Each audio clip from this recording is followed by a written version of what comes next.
আচলতে জাতীয় পৰিষদৰ পৰা অব্যাহতি বুলি নহয়, অব্যাহতিয়ে বুলি ক'ব লাগিব। জাতীয় পৰিষদৰ পৰা একেবাৰে সম্পূৰ্ণ মই ওলাই আহিলোঁ। এইটো কাৰণেই যিহেতু জাতীয় পৰিষদৰ জৰিয়তে জাতীয়তাবাদৰ ভেটি সুদৃঢ় কৰাৰ যি পৰিকল্পনা আছিল, কিন্তু সেই পৰিকল্পনাত মই ব্যৰ্থ হ'লোঁ। কাৰণ জনাদেশ মই নাপালোঁ জাতীয় পৰিষদৰ জৰিয়তে।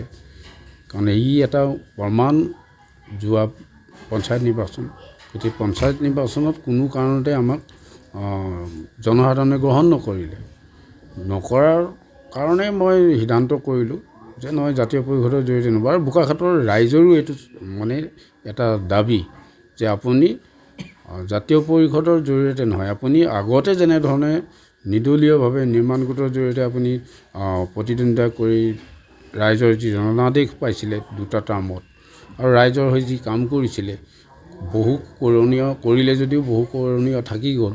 গতিকে সেইখিনি কৰিব লাগিব। গতিকে আপুনি জাতীয় পৰিষদৰ পৰা, জাতীয় পৰিষদ বুলি নহয়, কোনো ৰাজনৈতিক দলৰ চোলা পিন্ধি আপুনি কিন্তু বোকাখাতৰ উন্নয়ন কৰিব নোৱাৰে। সেইকাৰণে আপুনি জাতীয়তাবাদী চিন্তাধাৰাৰ মানুহ হিচাপে আপুনি প্ৰকৃত জাতীয়তাবাদ কৰি আছে বুলি আমি উপলব্ধি কৰোঁ। কাৰণ বোকাখাতৰ বাহিৰে জিতেন গগৈয়ে আজিলৈকে বেলেগৰ অসমখনৰ কথা চিন্তা কৰাও নাই, নকৰোঁ। গতিকে সেইকাৰণে শেহতীয়া সিদ্ধান্ত সেইটোৱেই হ'ল, সকলোৰে দিহা পৰামৰ্শ অনুযায়ী যে জাতীয় পৰিষদ ত্যাগ কৰিব লাগে, আৰু জাতীয় পৰিষদৰ জৰিয়তে কোনো কাৰণতে বোকাখাতৰ উন্নয়ন নহয়। সেইটো কাৰণেই জাতীয় পৰিষদ ত্যাগ কৰিলোঁ। বোকাখাত নিৰ্মাণ গোট এটা অৰাজনৈতিক সংগঠন, বেচৰকাৰী সংগঠন।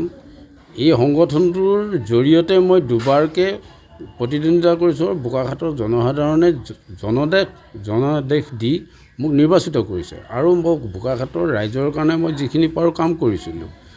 আৰু সেইটো সময়তো আপোনালোক সকলোৱে জানে যে কংগ্ৰেছৰ এটা বৃহৎ ঢৌ আছিলে, এটা তেওঁলোকৰ প্ৰতি বিপুল ভোটেৰে তেওঁলোকৰ প্ৰাৰ্থীসমূহ জয়যুক্ত হৈছিল। তেনে সময়ত বোকাখাতৰ ৰাইজে মোক নিৰ্দলীয়ভাৱে নিৰ্বাচিত কৰিছিলে দুটা টাৰ্মতে। গতিকে এতিয়াও ৰাইজৰ সেইটোৱেই দাবী যে আপুনি ওলাই আহক, ৰাজনৈতিক দলৰ চোলা পিন্ধি নহয়, অৰাজনৈতিকভাৱে আহক। আমি সকলো আছোঁ, বোকাখাতবাসী হিচাপে আছোঁ। আপুনি বোকাখাতৰ প্ৰতিনিধিত্ব কৰিবলৈ হ'লে আপুনি বোকাখাতৰ প্ৰতিনিধিয়ে হ'ব লাগিব, তেতিয়াহে বোকাখাতৰ উন্নয়ন হ'ব বা বোকাখাতৰ কাৰণে কাম কৰিব পাৰিব। সেইকাৰণে আচলতে বিভিন্ন কথা বতৰাৰ কাৰণে মই ওলাবলগীয়া হ'ল। কাৰণ আপোনালোকে জানে মই দুটা টাৰ্মত যেতিয়া বিধায়ক হৈ আছিলোঁ, যিখিনি পাৰিলোঁ কৰিলোঁ, নোৱাৰা সময়ছোৱাত নথকা সময়ছোৱাত মই যি পাৰোঁ মই কৰি আছোঁ ব্যক্তিগতভাৱে আজিৰ তাৰিখতো। কিন্তু এনেকুৱা এটা সময়ত মই এই যেতিয়া নাই, আজি 4-5 বছৰ মানৰ আগৰ পৰা মোক শান্তিৰে মোৰ নিজৰ কামতো লাগি থাকিবলৈ দিয়া নাই ৰাইজে। বিভিন্ন স্থানৰ পৰা মোৰ যিসকল শুভাকাংক্ষী আছে বা নিৰ্মাণ গোটত যিসকল আমাৰ কৰ্মকৰ্তা আছিল, শুভাকাংক্ষী আছিল, সকলোৰে এটাই কথা, গৈ মোক কৰ্মস্থলীত মোৰ নিজৰ কৰ্মটো মই মনোনিৱেশ কৰিব নোৱাৰা হ'লোঁ। সেইকাৰণে ওলাই আহিবলৈ বাধ্য হ'লোঁ, আৰু ৰাইজৰ বোকাখাতবাসীৰ দাবী হিচাপে মই আগন্তুক বিধানসভা নিৰ্বাচনত প্ৰতিদ্বন্দ্বিতা কৰিম। মোৰ অন্য একো নাই। কাৰণ মই জানো যে এই গোটেই কথাবিলাকৰ লগত জড়িত হৈ থাকিলে, ৰাজনৈতিকভাৱে জড়িত হৈ থাকি ঘৰৰ পৰিৱেশ নাই, আৰু নিজৰ কথা চিন্তা কৰিবলৈ সময় নাই। আকৌ মই এনেকুৱা এটা পৰিৱেশলৈ ঘূৰি আহিবলৈ ওলাইছোঁ।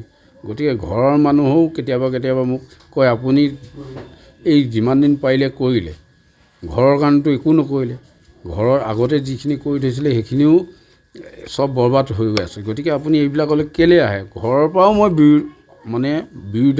বিৰোধাচৰণ কৰাহে মাজে বিৰোধিতাৰ সন্মুখীন হওঁ। কিন্তু তথাপিও ৰাইজৰ কাৰণে কাম কৰিবৰ কাৰণে কিছুমান কাম আছে, থাকি বাদ পৰি আছে, সেইখিনি কৰিবৰ কাৰণে মই ওলাই আহিছোঁ। ইয়াত কোনো মোৰ ব্যক্তিগত স্বাৰ্থ নাই। যদি 26লৈ আৰু বেছি দিন নাই, এই 26ত যদি ৰাইজে যদি মোক নিৰ্বাচিত কৰে, ৰাইজৰ হৈ বোকাখাতবাসীৰ হৈ মই কাম কৰিম। আৰু যদিহে ৰাইজে মোক জনাদেশ নিদিয়ে, মইতো আৰু চৰকাৰ নহ'ম তেতিয়া। কাৰণ এটা কথা কৈছোঁ যে মই যিয়েই নহওক, মই নিৰ্বাচনত প্ৰতিদ্বন্দ্বিতা কৰি জয়ী হ'লে যোনেই চৰকাৰ গঠন কৰক মই তাৰ লগত থাকিম। কিন্তু আজি যদি মই ৰাজনৈতিক দল এটাৰ পৰা প্ৰতিদ্বন্দ্বিতা কৰোঁ তেতিয়াতো মই ইফাল সিফাল হ'ব নোৱাৰিম। পাৰ্টি এণ্টি ডিফেন্স কিবাকিবিত মই পৰি যাম। সেইকাৰণে যদিহে কালিলৈ চৰকাৰ কংগ্ৰেছৰ নেতৃত্বত হয় তেতিয়াও এটা বেলেগ হ'ব, কাইলৈ যদি বিজেপিৰ নেতৃত্বত চৰকাৰ হয় তেতিয়াও এটা বেলেগ হ'ব। গতিকে নিৰ্দলীয় হৈ থাকিলে মই যিয়েই চৰকাৰ গঠন যোনেই চৰকাৰ নকৰক মই সেই চৰকাৰৰ সহযোগী সদস্য হৈ থাকিব পাৰিম। বোকাখাতৰ স্বাৰ্থত চৰকাৰৰ সা সুবিধাখিনি আনিব পাৰিম। মূল উদ্দেশ্য সেইটোৱে, আৰু সেইটোৱে বিচাৰে বোকাখাতৰ ৰাইজে, সেইটোৱে মূল কথা।